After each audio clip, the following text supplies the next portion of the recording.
menuntut ilmu. Sekarang kita berada di majelis ilmu insyaallah. Dan hari ini ana kitab Matan Abi Syuja. Abi Syuja ini atau yang dikenal dengan Ghayatul Ikhtisar. Beliau imam ahli fikih, kemudian juga ahli ibadah yang lahir di tahun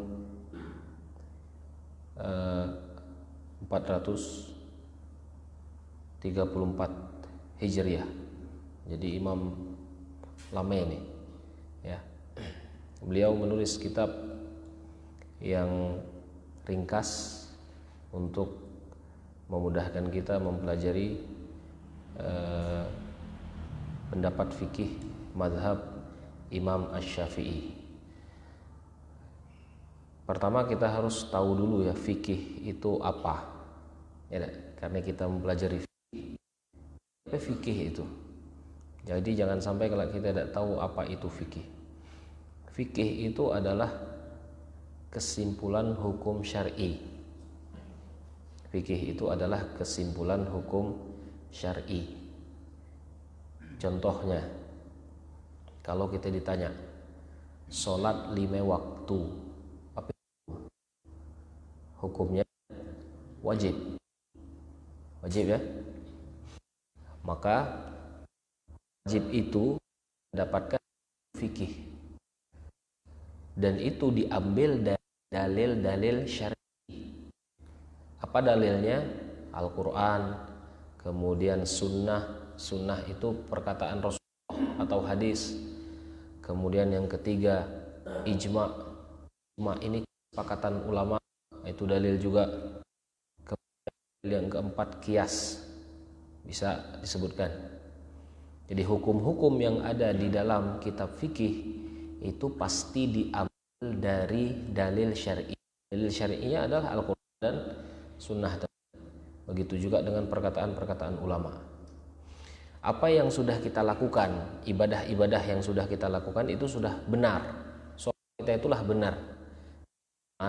Mungkin agak kurang kalau kita tidak langsung masuk ke buku fikihnya. Gitu ya. Kalau kita tidak langsung masuk ke buku fikihnya. Sampai dengan kita sekarang itu menerima kabar berita yang tidak langsung kita cek ke sumbernya. Apa yang terjadi? Semakin jauh itu semakin ngalung ngidur kan? Nah itulah. Begitu juga dengan ibadah.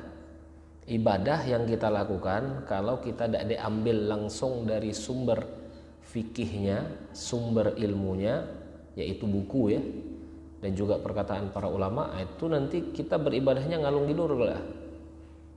Apa yang ulama seperti ini ya kita melakukannya seperti ini. Efeknya seperti itu. Maka hari ini kita membahas kitab dalam mazhab Imam Asy-Syafi'i. Kemudian kita membahas masalah fikih ini sangat rentan sekali berbeda pendapat antara satu imam yang lain. Ya. Berbeda pendapat antara satu imam dengan imam yang lain. Maka ketika kita belajar fikih, kita harus belajar yang namanya berlapang dada. Kalau kita melihat ada perbedaan di antara ya, harus berlapang dada. Karena apa? Karena mereka itu nulis buku ini dengan ilmu yang ada di otak mereka. Benar enggak? Kalau kita ini nulis ilmu itu yang ada di buku. Yang S1, S2, yang nulis-nulis skripsi itu kan cuman minda dari perkataan ulama dipindahkan ke skripsi dia. Gitu loh. Ulama dulu nulis kitab itu udah ada pakai laptop di sini ilmu. Maka kita harus namanya menghargai pendapat para ya, menghargai pendapat para ulama. Dalam banyak selisih pendapat ulama itu, wah, itu tidak jadi masalah.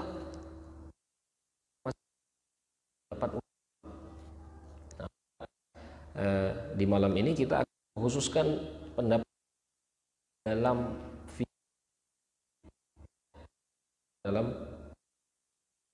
Syafi'i. Jadi kita harus lapang dada ketika kita mempelajari bab fikih, dan jangan dibalik ya. Orang sekarang ini terbalik, dia dengan saudaranya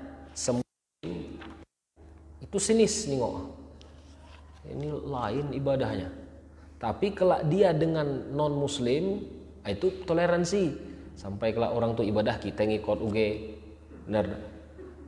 Contoh nih ringan be contohnya, orang non muslim misal orang Cina rebut kan, itu kan ibadah dia. Kita itu kan tonton, kita biasa baik, kita toleransi dengan mereka. Tapi kalau kita nengok sholat, orang sholat nih, tapi sholat dia agak-agak lain. Misalkan dia beda dengan yang kita lakukan biasa ya. Kita langsung, ini sholat apa pula ini? Padahal ada perkataan ulamanya, kamu kecuali memang dak ulama di dalam itu. Kalau dak dege perkataan ulamanya, ini perlu dirambu kuning. Contoh misalkan dalam fikih ini sholat pasti tunggang tunggit. Paham enggak tunggang tunggit? Ruku, sujud, kemudian duduk di antara sujud, harus macam itu. Sampai Rasulullah SAW pun sholat bengkak kaki ya, diri. Jadi, kalau misalkan ada sebagian orang Islam ini sekarang sholat olang-aling, sholat di dalam pikiran beh. Aku sholat di dalam pikiran nih. Tidak ada tunggat-tunggit deh. Paham ya? Sholatnya cukup di dalam hati. Ini sudah keluar dari pendapat fikih. Paham ya? Ini keluar dari pendapat fikih. Dan orang yang keluar dari pendapat fikih ini kita kan ini tidak sesuai lagi, gitu loh. Paham bahasanya? Ini tidak sesuai lagi nih. Tapi kalau agak sesuai, agak ditoleransi, maka kita berlapang dada. Oh, ada pendapat yang lain dalam masalah ini. Salah satu contohnya misalkan ya, aku kalau sholat di masjid besar itu dahulu pakai Bismillahirrahmanirrahim. Mendih ini aku pakai kan? Nah, itu salah satu bentuknya. Jadi kita harus toleransi dalam bab itu. Tidak pacak dak. Karena dalam mazhab Imam Syafi'i dipakai Bismillahirrahmanirrahim dijahar. Ada tidak dalilnya? Ada dalilnya. Nanti kita belajar di sini. Itu mazhabnya Imam Ahmad. Ada juga. Nah ini ya, ini fungsi kita mempelajari fikih. Artinya ketika kita sudah mempelajari fikih, toleransi kita itu terhadap perbedaan itu harus lebar. Jangan ngotot istilah. Ya. Ngotot. Udah ngotot. Ya. Ada wajib, pacak jadi wajib biasa ya. Maka perlu mempelajari hukum fikih. Kemudian selanjutnya, kalau kita mempelajari tentang hukum, maka hukum di dalam fikih itu ada 5. Tidak ada jauh dari. Yang pertama wajib. Apa wajib? Wajib itu kalau dikerjakan mendapat pahala, ditinggalkan berdosa. Ya. Contoh tadi apa hukum sholat? Wajib. Yang digawe dapat ada. Yang melakukannya dia berdosa. Nah, itulah simpelnya hukum fikih itu. Wajib hukumnya. Di bawah wajib ada yang namanya sunnah atau mustahab. Sunnah atau mustahab. Sunnah mustahab ini apa? Dikerjakan mendapatkan pahala, ditinggalkan tidak berdosa. Ya. Dikerjakan mendapat pahala, ditinggalkan tidak berdosa. Ya. Jadi ada sesuatu misalkan ulama itu berbeda pendapat. Sebagian dari mereka nyebut wajib ini, sebagian dari mereka menyebut sunnah. Ya ada. Kita harus yakin kemana? Ya, ini kaidah yang kedua kalau kita mempelajari fikih. Kita harus beribadah dengan apa yang kita yakini, sehingga ibadah kita itu menambah keimanan. Jangan ibadah kita itu cuman ikut-ikutan ketika kemarin dalam bab niat. Paham ya? Jangan ibadah kita itu hanya ikut-ikutan saja, tapi ibadah kita itu betul-betul menambah keimanan kita, menambah kedekatan kita kepada Allah Subhanahu wa taala. Semakin banyak sujud kepada Allah Subhanahu wa taala, semakin rendah hati. Nah, itu maksudnya ibadah itu seperti itu. Semakin banyak ilmu, semakin dia itu berlapang dada. Macam itu maksudnya. Ya, jangan kita ibadah itu cuma ikut-ikutan. Ya, jangan ibadah itu hanya ikut-ikutan. Maka kalau misalkan ada di antara ulama, kita harus ngambil di mana pendapat itu paling yakin di hati kita dan juga bisa menambah keimanan kita dalam beribadah. Nah, itu fungsinya. Ya. Jadi ada wajib, ada sunnah yang kedua ya. Kemudian yang ketiga, haram. Haram ini apa ya? Kalau digawe bedoso, ya, kalau digawe bedoso, kalau ditinggalkan mendapat pahala. Kebalikannya ini. Kalau dikerjakan dia berdosa, kalau ditinggalkan dia mendapatkan pahala. Contohnya apa? Zina. Apa hukum zina? Zina itu. Bahkan dalam Al-Quran itu disebutkan, wala taqrabu zina. Jangan dekati pun jangan. Mendekati zina itu jangan. Apa salah satu bentuk orang mendekati zina itu? Baju seksi-seksi. Nah, itu mendekati zina tuh. Kalau orang laki ini waktu lah membayang-bayang, apa isi ya? Nah, itu mendekati zina itu namanya. Paham ya?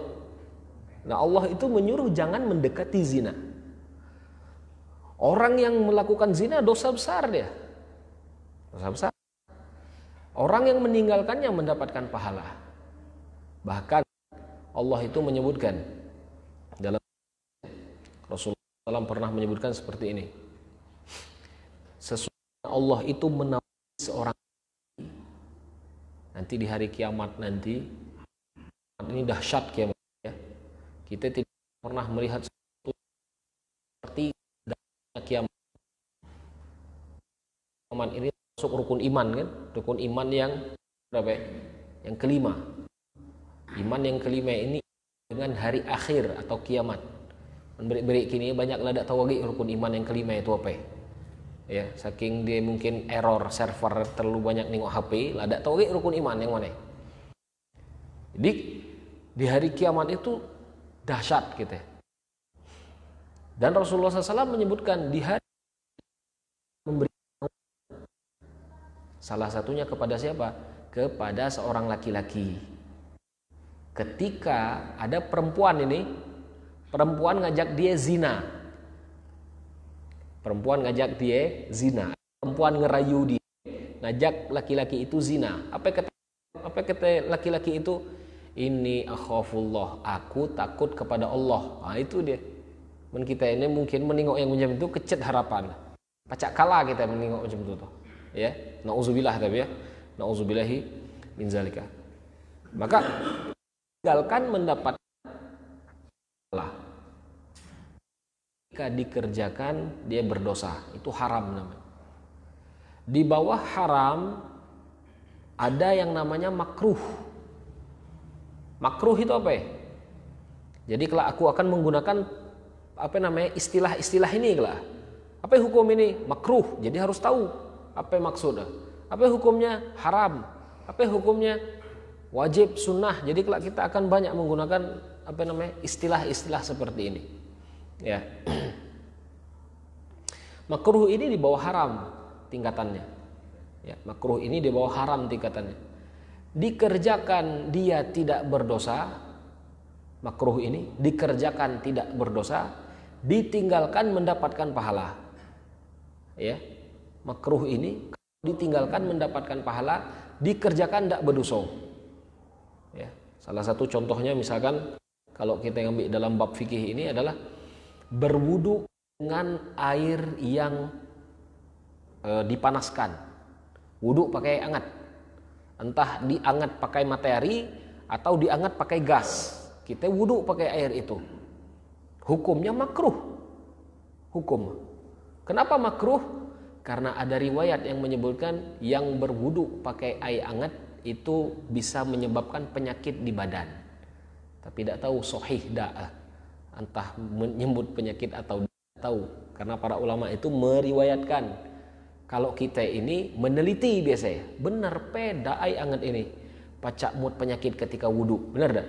Mendak kita gawe gitu loh. Kita tidak ada nulai lagi, tidak ada ningok lagi riwayat yang tadi. Tapi ulama dulu orang tuh ngambil riwayat. Kalau riwayat ada dijadikan pertimbangan untuk mengambil kesimpulan hukum. Paham ya? Kalau ada riwayatnya maka dia menjadi pertimbangan untuk mengambil kesimpulan hukum. Makanya dalam mazhab nanti kita akan bahas orang yang berwudu dengan air panas hukumnya makruh hukumnya. Sah dak wudu? Sah. Gitu loh ya, sah. Maka tadi apa tadi? Wajib, sunnah, kemudian apa? Haram, kemudian makruh, kemudian yang kelima mubah. Mubah ini apa? Mubah ini diantara keduanya, dak de haram, dak de diperintahkan, ya, dak de wajib dan juga tidak diharamkan. Apa contohnya misalkan? Contoh pakai sarung ini. Apa hukum sholat pakai sarung? Mubah. Yang penting menutup aurat. Jadi kalau ada di dalam kitab fikih ini sunnah menggunakan sarung misalkan, tidak ada dibahas itu. Ya, kalau kami dulunya di tempat penghafal Al-Quran di Sudan itu ada kawan dulu pakai sarung, sholat pakai sarung. Orang Sudan ciga nengok pakai sarung, ngapain jok nih pakai sarung sholat? Ngapain ciga? Karena kebiasaannya berbeda. Kita itu pakai sarung itulah macam ini ya. Kalau di Sudan itu sarung ini pakaian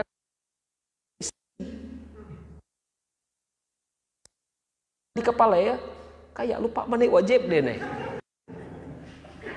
Paham? Kayak lupa mandi wajib deh nih. Nah itu jadi apa namanya? Menjadi pertimbangan dalam menggunakan sarung itu tadi. Maka misalkan kita sekarang ada yang sarung, ya boleh hukumnya. Jangan kelak kita nengok sinis, nengok orang yang pakai celana, apa dia yang pakai celana misalkan. Jangan sinis, karena boleh, mubah. Itu juga misalkan kalau kita nengok orang yang menggunakan celana, kita nengok yang pakai sarung, ya kita jangan ini juga, itu terserah dia, mubah namanya, ya itu mubah. Bahkan ada kawan-kawan yang di orang-orang Somal itu biasanya kalau antri makan di dapur dia pakai sarung. Apa kata dia? Dingen. Kalau celana ini celana resmi, asal masuk ke kelas, asal masuk ke kantor, itu pakai celana deh. Kalau pakaian santai dia pasti pakai sarung. Nah itu, ya. Apa hukumnya? Mubah. Jadi dia tidak diharamkan dan juga tidak ya. Jadi itu tadi tentang masalah hukum yang 5. Jadi kita langsung masuk ya. Bab yang pertama, pembahasan yang pertama adalah kitab At-Toharoh. Bahasa tentang toharoh. Semua bab fikih, kitab fikih pasti masuk ke pintu toharoh dulu. Toharoh itu apa artinya? Bersuci. Toharoh itu artinya bersuci. Kenapa bersuci paling depan? Ngapain tidak ada sholat dulu? Karena orang hendak sholat harus bersuci dulu, gitu loh. Ya, orang hendak sholat harus bersuci dulu. Makanya hukum toharoh nanti, hukum bersuci nanti, kadang-kadang dia wajib, kadang-kadang sunnah. Kapan wajib? Kalau sudah hendak waktu sholat dia wajib bersuci, gitu loh. Jadi kalau ada alasan misalkan seorang perempuan haid misalkan ya, nah dia haid, kemudian haid itu berhenti Kapan? Ketika waktu zuhur, lagi ada waktu sholatnya.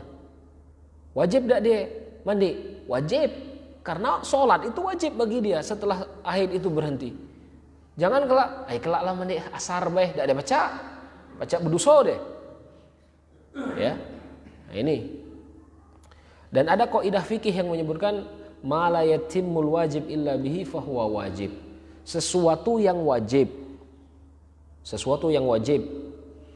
dan yang wajib itu tidak bisa terpenuhi kecuali dengan sesuatu yang lain, maka sesuatu itu juga wajib. Sholat wajib tidak pacak kecuali dengan wudu, maka wudu pun jadi ikut wajib. Wudu harus pakai air, maka mencari air itu wajib hukum. Dicari dulu air, ya, dicari dulu, gitu loh. Nah itu. Maka di sini kitabut thaharah. Jadi thaharah artinya bersuci, ya. At-thaharatu taqsimu ilal qismaini. Dua. Pertama, secara bahasa dan secara syariat. Secara bahasa artinya bersih. Bersuci itu bersih. Ya. Terutama bersih dari hadas dan khobath. Bersih dari sesuatu yang najis dan bersih dari sesuatu yang kita anggap kotor. Dan para ulama membaginya dengan pembagian yang lain. Ada sesuatu yang harus lebih kita bersihkan lagi, yaitu amalan kita. Ya, amalan kita itu harus kita bersihkan lagi. Nah itu. Jadi ada juga yang membagi bersuci itu ada dua. Bersuci dari najis yang ketingok dengan mate. Yang kedua, bersuci dari dosa-dosa. Nah ini. Maka dalam Al-Quran kan disebutkan, innamal musyriku najasun. Sesungguhnya orang-orang musyrik, orang-orang yang tidak beriman kepada Allah, dalam Al-Quran disebut najis. Apa maksud najis itu?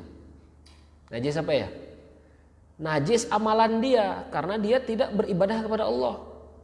Ya, amalan dia disebut najis, bukan orangnya. Paham ya? Bukan orangnya. Jadi jangan pas kita salam ke orang non muslim, kena kewa-kew misalnya, kita langsung cuci tangan najis. Bukan itu maksudnya.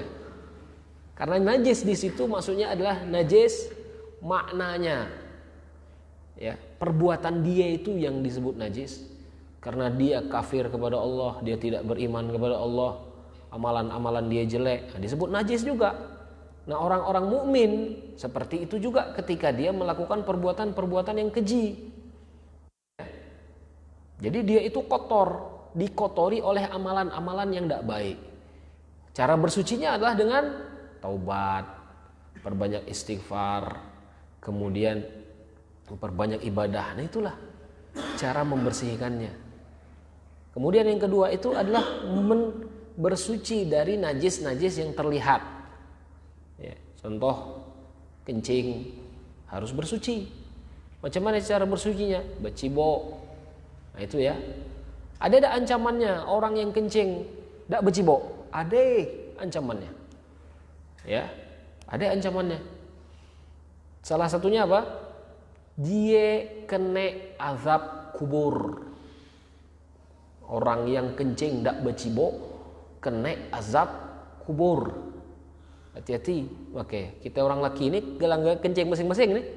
Orang laki ini, menurang bini biasanya haro kencing masing-masing, dia pasti nyari WC. Kalau orang laki ini yang rentan kencing masing-masing. Habis itu dia tidak becibok. Ya. Maka harus ada ilmu kan, becibok atau cuman mendak air pakai apa? Ah itu kan harus ada ilmu. Ya. Ada ilmunya seperti itu. Maka itu membersihkan dari najis-najis yang betul-betul terlihat, ya.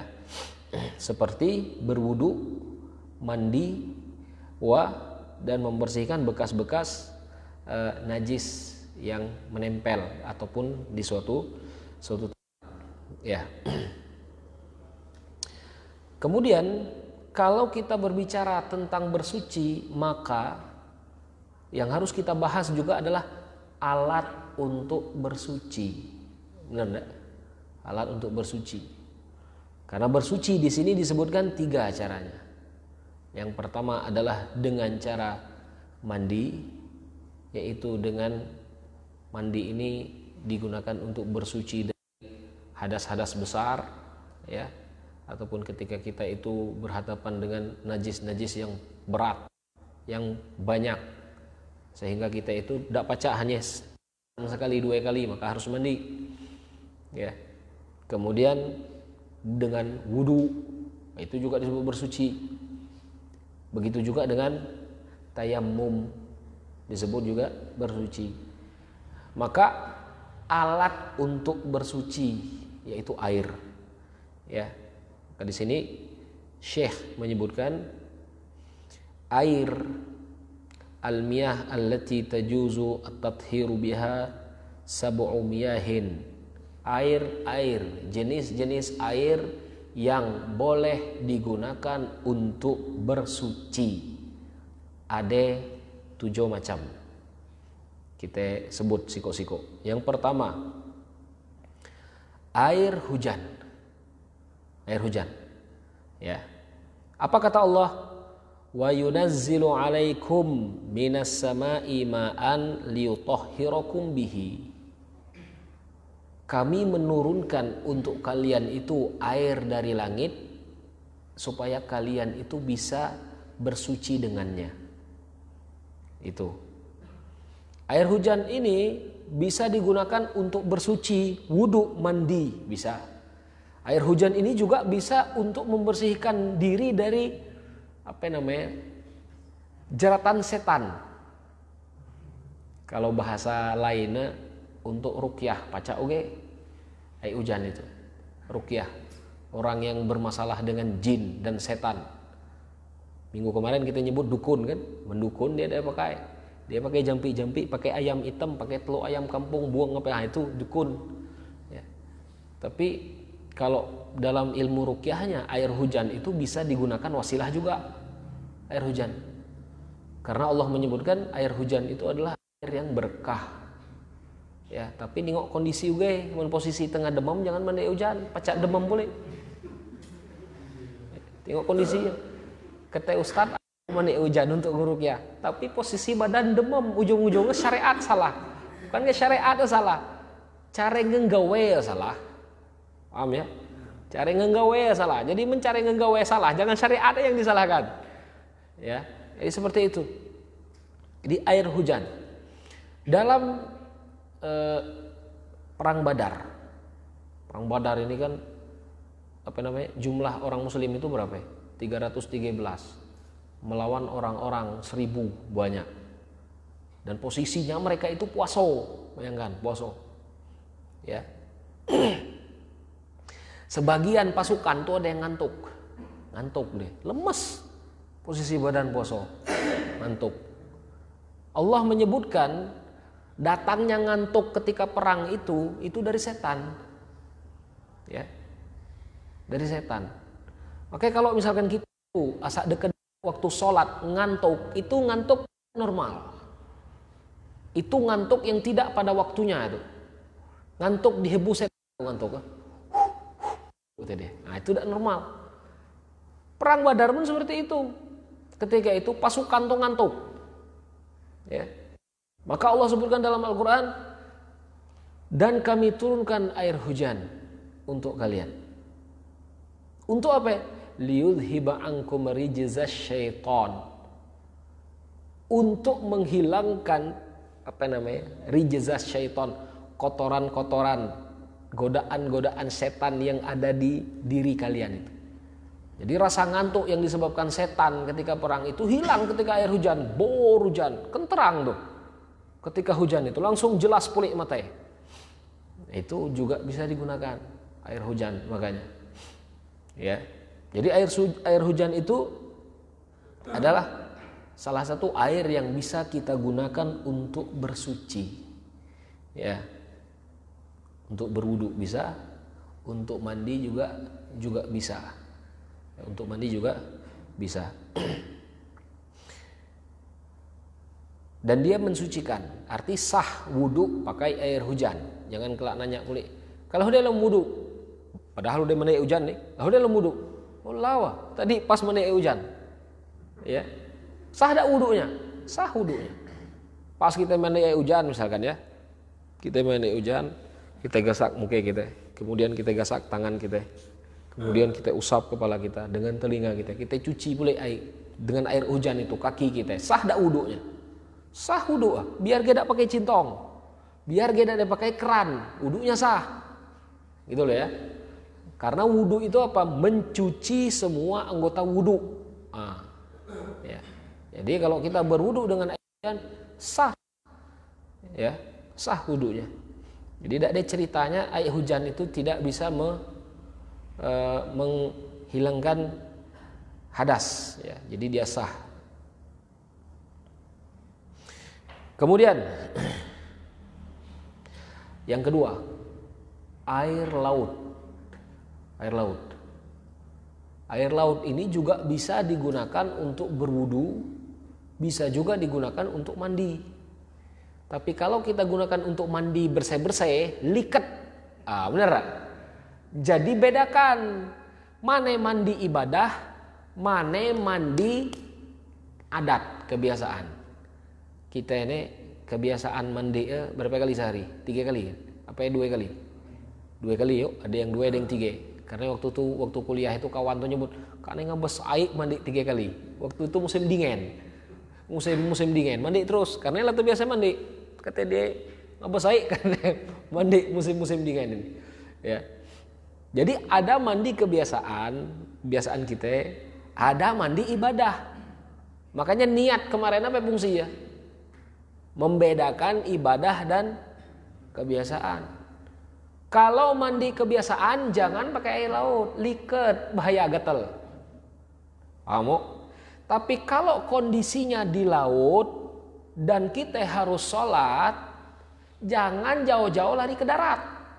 Gitu loh. Paham? Karena ada orang ini beranggapan air laut itu tidak pacak digunakan untuk berwudu. Yang air banyak macam itu pacak dango digunakan untuk berwudu. Macam mana? Kira-kira. Dan banyak orang yang meninggalkan sholat nih. Rata-rata yang kutemui nih, yang aku dapat lah. Orang itu meninggalkan sholat dalam keadaan mencari nafkah untuk istri ya. Pas nyungkur lah, pas manceng, itu kan mencari nafkah. Ibadah itu, mencari nafkah itu. Tapi jangan sampai ketika kita mencari nafkah itu, sholat kita tinggalkan. Tidak ada rezeki kita. Ya. Jadi ketika misalkan kita itu manceng di pinggir laut, ya dah, air banyak macam itu, wudu pakai air laut, sah wudunya, ya, sah wudu. Kumor dak, menak berkumor, ya. Makanya kalau kita bahas dalam bab wudu, berkumor itu wajib dak ketika wudu, dibahas nanti, ya. Mendak dia berkumor pun dak jadi masalah. Jangan sampai kelapas berkumor masin. Habis itu ngage berwudu misalkan ya. Tidak usah berkumor, enggak berkumor. Jadi air laut itu juga bisa digunakan untuk berwudu. Bahkan Rasulullah SAW pernah menyebutkan ya. Huwa tahurun ma'uhu al-hillu maitatuhu. Air laut itu suci dan juga mayat bangkai laut itu halal dimakan. Paham tak maksud bangkai laut itu? Bangkai laut itu maksudnya tak perlu disembelih. Kalau hewan darat tak disembelih bangkai deh. Contoh kita numbur ayam nih. Ayam itu berdarah. Kalau udah kita tumbur mati ayam itu. Anggo tak dimakan? Tak anggo. Ya, tak anggo nih. Tapi kalau ikan misalkan. Pas kita berlayar, kita nengok ikan ngapung-ngapung di atas air. Habisnya bay. Anggo dak kita makan? Anggo. Sama-sama bangkai nih. Ini bangkai ikan dan ini bangkai ayam. Kalau bangkai ayam tidak disembelih, dia haram dimakan. Kalau bangkai laut, bangkai hewan laut, ya itu dimakan. Selama agi anggo dimakan. Bener tak? Menlah berbau apa ya kan makan? Tak kau oke kawan makan. Jangan kalau kita ngambil letterlek ago kita dimakan. HP kawan melebusuk makan. Kecuali misalkan kita olah boleh, dijemur, diasin apa segala macam, jadi tidak ketempan yang tadi bau, dah nggak ketempan misalkan, ya seperti itu. Jadi Rasulullah nyebut air laut itu suci dan mensucikan. Ya. Perkataan Rasulullah itu menyebutkan bahwa boleh digunakan untuk berwudu, ya. Wa hukiya an Abdullah bin Umar wa Abdullah bin Amr annahuma qala la yajuz wa Sa'id ibn Musayyib la yajuz inda adamil ma'. Ada sebagian ulama yang nyebut tidak boleh berwudu dengan air laut, tapi itu pendapat yang lemah. Nah, ini kita harus tahu juga. Dalam bab fikih itu ada pendapat yang kuat, ada pendapat yang lemah. Nah, misalkan kalau ada ulama yang berbeda, tengok yang mana yang lebih kuat. Jadi kalau misalkan tidak boleh berwudu laut, nah itu pendapat yang lemah karena dia menyelisih jumhur. Jumhur ini kebanyakan ulama, ya. Kalau ulama itu banyak harus diikuti, kan macam itu. Bagi kita orang awam, apa yang kita ikuti kalau bukan ulama? Nah, seperti itu ya. Jadi air laut itu air yang mutlak, dia suci dan juga dia mensucikan, ya. Jadi seperti itu. Yang ketiga, air yang air sungai. Air sungai. Ya, sungai ini mengalir dia. Air sungai mengalir seperti sungai Nil. Walaupun warnanya coklat. Coklat ya. Sungai Nil ini coklat, apalagi banjir kemarin itu. Sudan banjir. Ya. Air Nil, sungai Nil itu meluap. Sampai sapi-sapi apa segala macam ikut terendam semua. Digunakan untuk berwudu, air yang coklat-coklat itu sah. Ya, air sungai itu sah digunakan untuk berwudu walaupun warnanya coklat. Sama di kita misalkan, sungai apa ya? Sungai Kepo, sungai Nyire. Kalau kita air warna agak kuning dia. Kemudian bau agak bau-bau latak. Tidak digunakan untuk berwudu, sah digunakan untuk berwudu, ya, sah digunakan untuk latak, jangan diambil, nah, itu dia, ya, lataknya jangan diambil, ambil baik air wudunya, ya, tidak jadi masalah. Kalau Sudan itu, karena kita jarang hujan di sana, hujan itu cuma 3 bulan hujan, tapi sekali hujan banjir. Bahkan air itu tergenang di pinggir-pinggir jalan. Ya. Orang-orang itu memanfaatkan air-air yang tergenang itu untuk ciuto kadang-kadang air pinggir jalan itu karena bening tadi. Ya. Dan kita kan air bekas itu coklat warna karena kita itu memang coklat. Makanya kalau ditanya sah tak wudu dengan air yang itu tadi, air yang tergenang tadi, sah. Tapi misalkan berjerawat hudeto jangan tanggung jawab bah. Nah. Paham ya? Karena kita cuma berbicara sahnya saja. Paham ya? Maka kita ibadah itu cuma nyari sah baik atau nyari yang terbaik. Nyari yang terbaik. Jangan hanya nyari sah-sah saja. Kalau sah-sah saja tadi itu air yang tergenang kas ini sah ya. Yang kuning-kuning itu sah. Ya, digunakan untuk berwudu. Cuman udah kurang gatel kan macam itu ya. Jadi air sungai itu juga bisa digunakan untuk bersuci ya. Kemudian air sumur sama Rasulullah SAW itu berwudu dengan bi'ri budo'ah ya, sumur di wilayah Budo'ah. Kemudian ma'ul ain. Ma'ul ain di sini adalah air yang keluar dari atas bumi. Ada air misalkan dia keluar dari bebatuan misalkan. Oh, bahkan kemarin tuh ada video misalkan ada air keluar dari sebuah pohon. Nah, air Air seperti itu yang mempunyai sifat air, dia sah digunakan untuk berwudu. Bahkan dalam mazhab Syafi'i juga di zaman Rasulullah ketika itu air sedikit. Kemudian Rasulullah SAW itu memasukkan tangannya dan orang-orang ketika itu berwudu. Jadi air itu dari mana keluar? Dari tangan Rasulullah SAW. Dan itu termasuk mujizat. Men kita tidak baca. Jangan sok-sok kelak mana ini ya? Isi tangan. Tidak ada baca macam itu. Karena kita tidak mempunyai mujizat seperti Rasulullah. Rasulullah SAW itu mempunyai mujizat. Salah satu mujizatnya tadi ya, air tidak ada, air sikat waktu itu, tapi orangnya banyak. Rasulullah cari ambil apa namanya, seperti ember lah, ina, kemudian ditaruh tangan Rasulullah SAW. Orang-orang ketika itu berwudu. Bahkan air wudunya cukup untuk 70 orang, banyak berarti.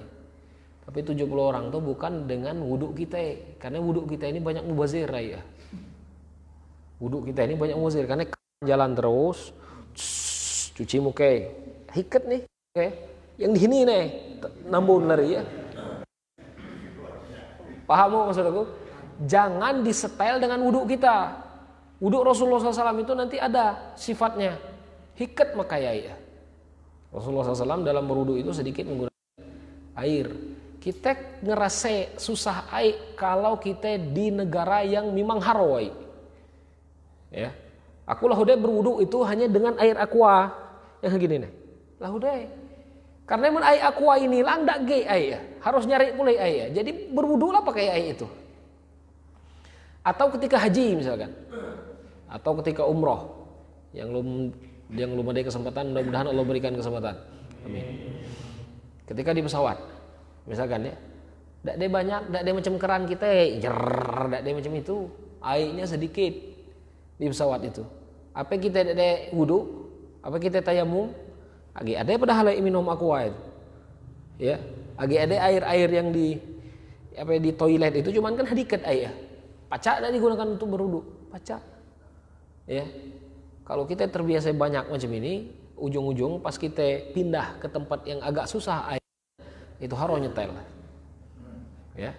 Jadi seperti itu. Di setiap air yang keluar dari atas muka bumi ini air halal untuk digunakan bersuci. Ya, berapa tadi? Berapa? 5 ya. Yang keenam. Yang keenam adalah air dingin dan juga es. Itu bisa digunakan untuk berwudu. Yang dingin kemudian es.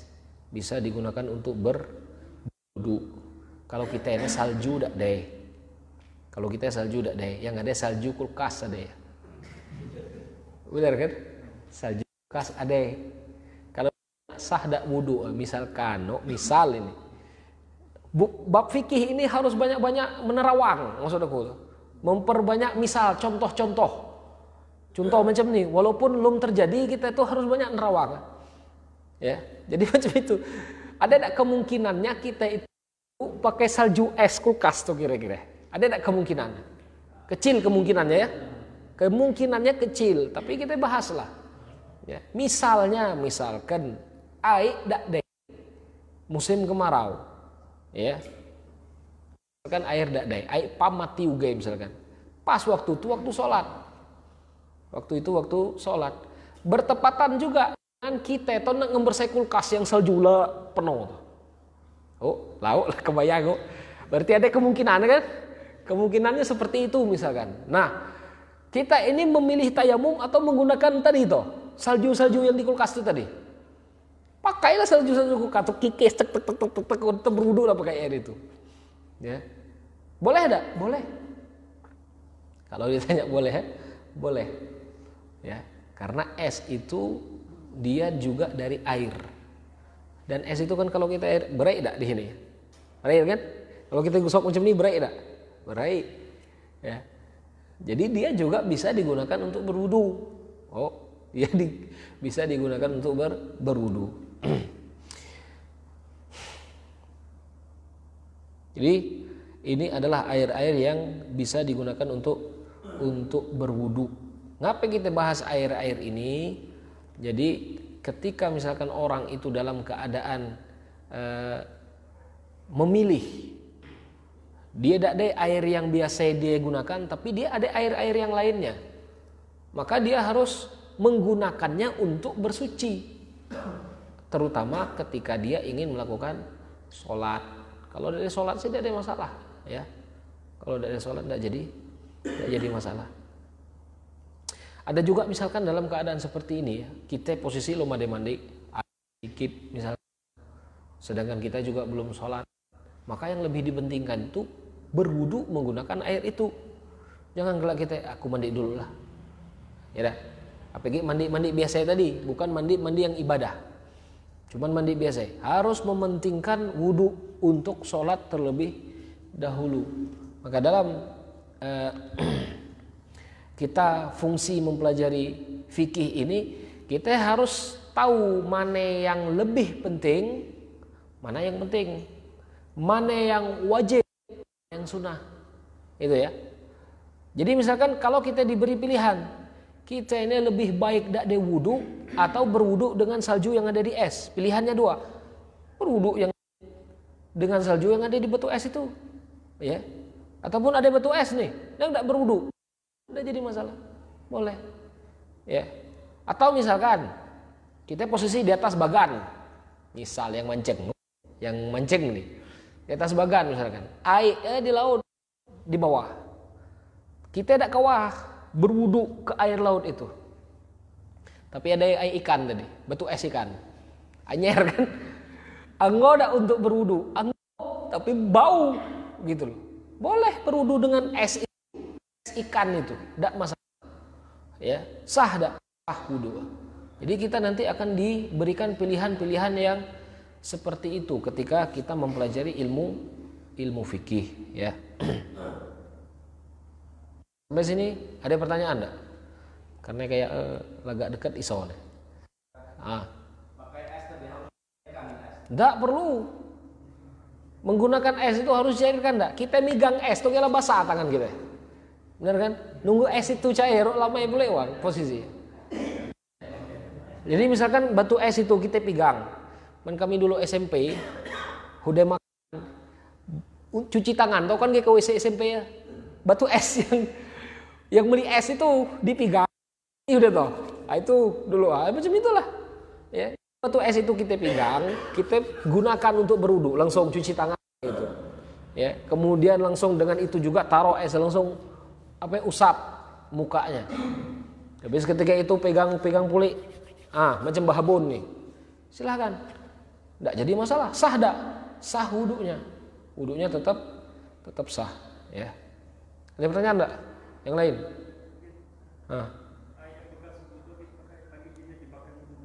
Oke. Ini benar pembahasan setelah, ya. Tapi enggak apa-apa lah, muqaddimah ya.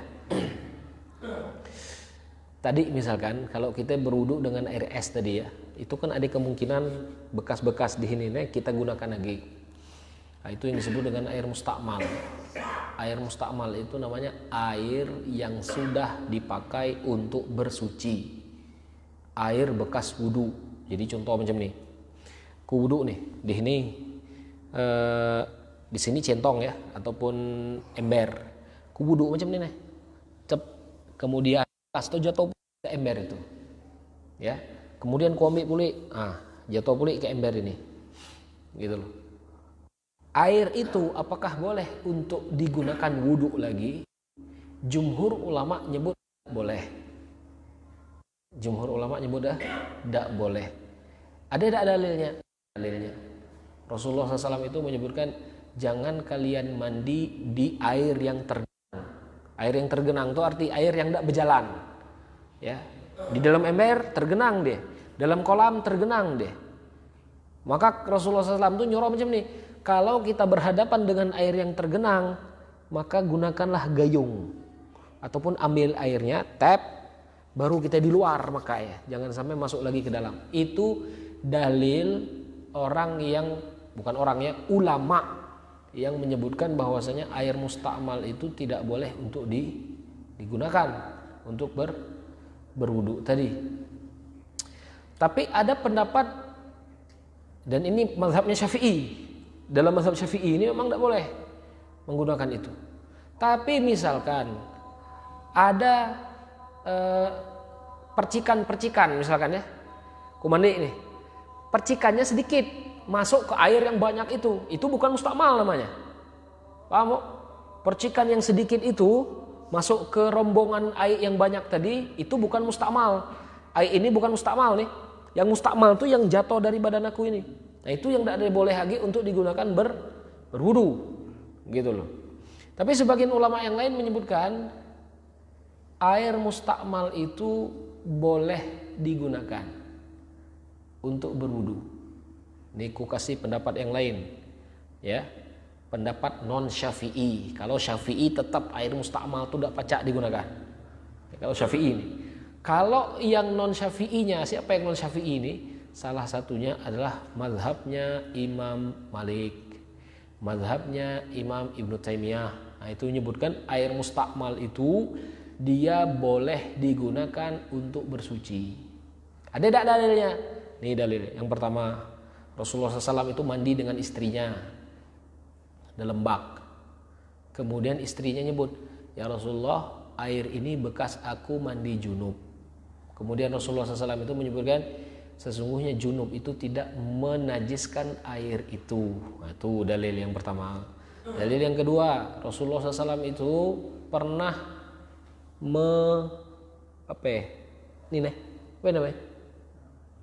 mengusap telinganya ketika berwudu, dan Rasulullah tidak ngambil air baru lagi. Jadi Rasulullah SAW itu ngambil air, kemudian diusap kepalanya, ya, langsung megang telinganya. Ini bekas tak? Bekas tak nih? Bekas. Ya, itu dalil yang kedua. Yang ketiga, Rasulullah SAW itu berwudu. Ini hadisnya di Bukhari semua ini. Hadis riwayat Imam Bukhari. Rasulullah SAW berwudu itu hanya dengan satu mud nih. Makanya ketika kita itu wudu boros.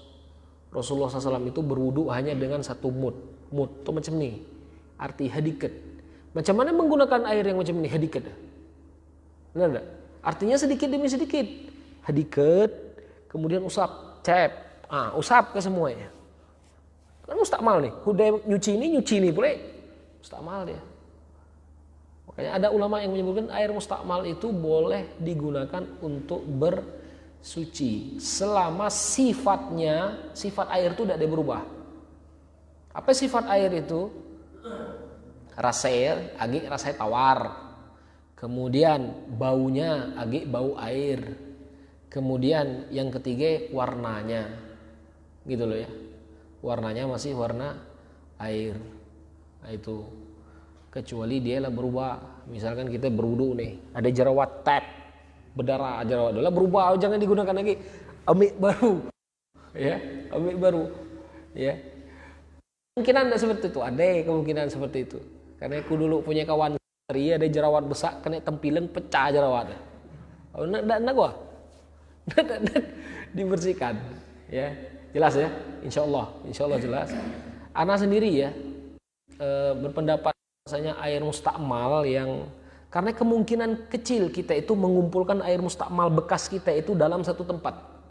Yang ada air mustakmal yang bekas kita itu bercampur dengan air yang rombongan yang besar itu. Benar kan? Nah, kalau dia bercampur dengan yang rombongan yang besar itu boleh digunakan untuk bersuci, ya, boleh digunakan untuk bersuci. Gak ada tak? Lasan kan? Gak ada tak pertanyaan? Siko oke. Kalau kita bermain dalam pulau atau ramai-ramai, kita ngambil sekitar 20 boleh tak? Boleh tak kira-kira? Boleh. Air kulong itu kan air banyak. Ya. Udah masalah. Tidak ada masalah. Contoh misalkan macam ni ya, di laut nih. Kita di laut hudai kencing, wudu pula di situ. Boleh tak? Boleh. Karena air kencing kita itu langsung disteril dia lah, selesai. Wudu pula boleh. Tak jadi masalah. Ya. Jadi misalkan agak-agak kotor misalkan ya. Kalau waktu itu kami mandi waktu itu ada kotoran orang berjalan air. Ini macam mana nih berwudu kena ini? Boleh tak kira-kira? Ya. Waktu itu di Sungai Nil. Tapi kena Sungai Nil itu banyak, besar ya Sungai Nil itu. Ada yang berjalan tadi. Boleh digunakan untuk berwudu? Boleh digunakan untuk berwudu. Ya, tidak jadi masalah. Jadi misalkan di Kulong itu oranglah banyak, misalkan ya, misalkan di Rias itu apa namanya, di Kulong tuh, burik-burik mandi di situ, baik cicik nyuci di situ baik semuanya, ya. Tapi air itu tidak berubah, warna tetap biru, bau air pun lagi tetap biru, ya dah. Karena apa-apa yang masuk itu langsung disteril oleh air itu, tidak jadi masalah berwudu dengan air itu. Cuman pas dia muang jangan kita langsung ambil. Itu kacaunya. Yang kacau tuh macam itu maksudnya aku tahu. Lalu kamu jauh-jauh, baru kita ambil. Jelas insyaallah ya. Insyaallah jelas. Ya. Jadi inilah pembahasan fikih. Ya. Pembahasan fikih ini banyak kasus-kasus. Kadang-kadang ada kita pikirkan pun dibahas di bab fikih, gitu loh ya. Sampai sini dulu, insyaallah nanti kita lanjut. Yang anak bahas tetap kitab inilah, ya. Dan kalau kata-kata itu, kalau kita pacak mampu ngabes kitab dari awal sampai akhir, nah itu baru kalau terasa apa namanya ilmu itu betul-betul kita gawe.